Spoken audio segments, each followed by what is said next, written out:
Welcome back to Toledo's longest running, most local 9 a.m. show. Good day. Yeah, so you could call it a modern day scavenger hunt or hunting for treasure. Geocaching in the Bradner Preserve in Wood County is the place to be on the hunt for fun.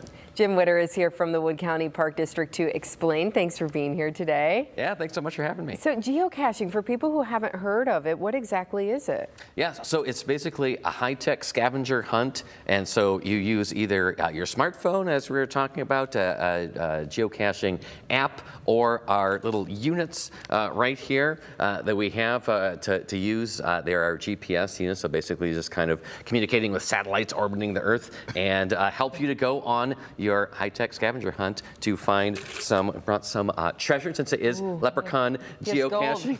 And so, yes, you'll be looking for treasure out in the parks, and you're going to exchange that for swag, which is also known as acronym for stuff we all get. So it's park gear, kind of fun little things that you'll get during your adventure out in the parks. I just learned what swag stands for. Okay. Okay. There it is. There it is. I like it. I like it. Wow. So Jim, what is the goal here? Is it just to get people out to the local parks? Yes, definitely. So I feel like with geocaching, it is definitely a skill building thing, some kind of wayfinding. So I actually acquire some education from information. But as you mentioned, it is definitely just a good reason to get out into the parks, get people together as a community with each other. And it's interesting, we'll have this kind of multi-generational units, a grandparent with a grandkid. And so we do advise that it's best for people using the unit that they be 8 and up as a kind of recommended age. But we've definitely had kids who are taking around their grandparents that have no idea. Okay. And like the kids are leading them around. So it's kind of, it's good. It's empowering. I believe it. Kind of switching, or even sometimes the parents are like, I don't know. Your parents, your child just leading you around. So it's a good way to, form, connections with each other, with other people. And definitely you always see out at Bradner Preserve, we have our earliest blooming wildflower, the skunk cabbage. So you might see skunk cabbage, lovely smell. It's, skunk cabbage. is it, wow, that sounds amazing. It does. Yeah. So delightful. What do you have on your poster here? Oh, yes. So we do have, this is an example of what you'll find out in the parks. Okay. So of course we have our leprechaun, for this season. Of course. It's St. Patrick's Day. And so we kind of have a little description of the event. So you're going to go around, we have multiple, it's a multi-cache course. So you have multiple caches. You go in the GPS unit when you have a hint. So it'll kind of give you a hint. You have to kind of think about, what you're looking at. And then you'll go and find the cache. Will look something, it may be kind of a large pot, or even this is our nano cache, so our small little pot of gold there. And so you grab some of the coins when you find it. So you take one of those with you, and then you exchange it for the swag. But you will use kind of those hints, type in the new coordinates for your next kind of point, and then go find that. If you ever do have questions or get off track, all of our trails at Bradner is our largest park at over 230 acres. They all go around in a circle, so you can always come back to Craig. Okay. Yes, exchange whatever you have. Do 1, 2, all 4. But yeah, it's just a good time to be out in the park. Yeah. So how much time should people just set aside to do this? That's a good question. So the program goes from 10 to 1. You can come anytime between that.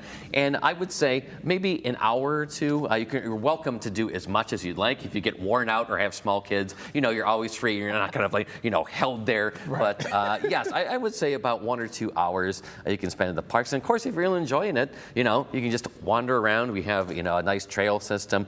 Go look at the skunk cabbage. Go enjoy the aroma of our earliest blooming wildflower. But yeah, it's just a good time to spend out in the parks. But I would say, just even an hour or two would be great to visit. It seems it's so rewarding when you actually find what you're supposed to find and you don't get lost. I have a pretty decent sense of direction.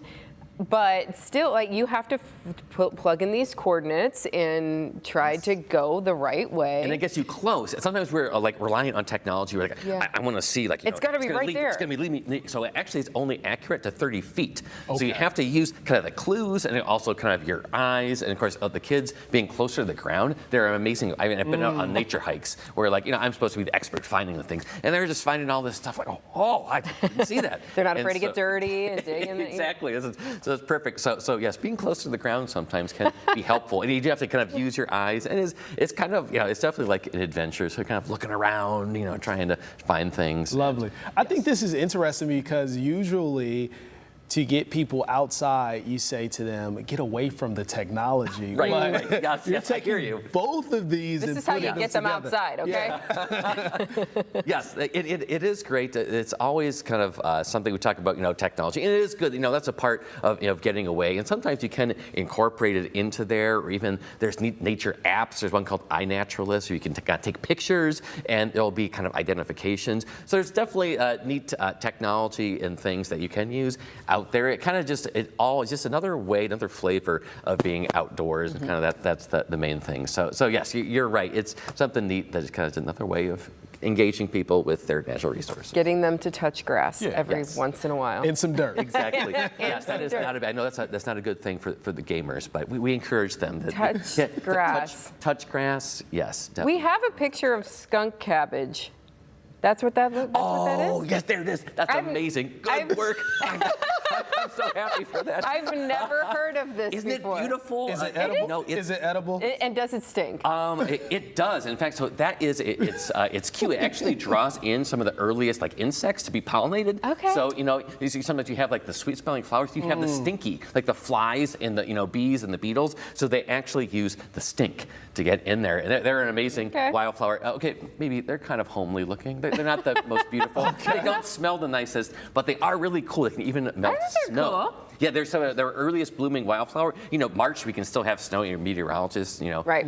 might say, and so they have this thermogenesis where they can melt snow as they kind of bloom. Oh. And yes, I couldn't tell you all the kind of the chemistry behind it, but it's pretty amazing. It can melt You snow sound like as a they skunk cabbage expert. The in my things you opinion. can learn when Yes, you... we try as naturalists. We're supposed to know all the blades of grass, all the things. We do our best to know all the things we don't know. We'll find you there. You'll find an answer, All right. and hopefully you'll find your way through the park on your leprechaun geocaching adventure. Again, Bradner Preserve. This is in Bradner, so maybe you haven't been out in this area. What a great opportunity to explore. And no a new registration park. required. Just Yes, show that's up. right. Right, it's open, so you just come out, and enjoy the geocaching experience. And you can check out one of those GPS Yes. little doodad things if you need one. Otherwise, you can, you Right. can use your phone. Best. There you go. You guys provide those. Yes, can yes, check we them do. out, Check it yeah. out with your driver's license. Very good. Jim, thanks for being here today. Yeah, thanks so That's much for a lot of having fun. Coming up on Toledo's most local 9 a.m. show, Good Day. You have to wonder who was the first person who said, let's drill a hole in this tree and get the sap, boil it down, and dump it on a pancake. A genius said that. Yes, absolutely. All things in maple syrup. Yes. Next here on Toledo's most popular 9 a.m. show, Good Day. We'll be right back.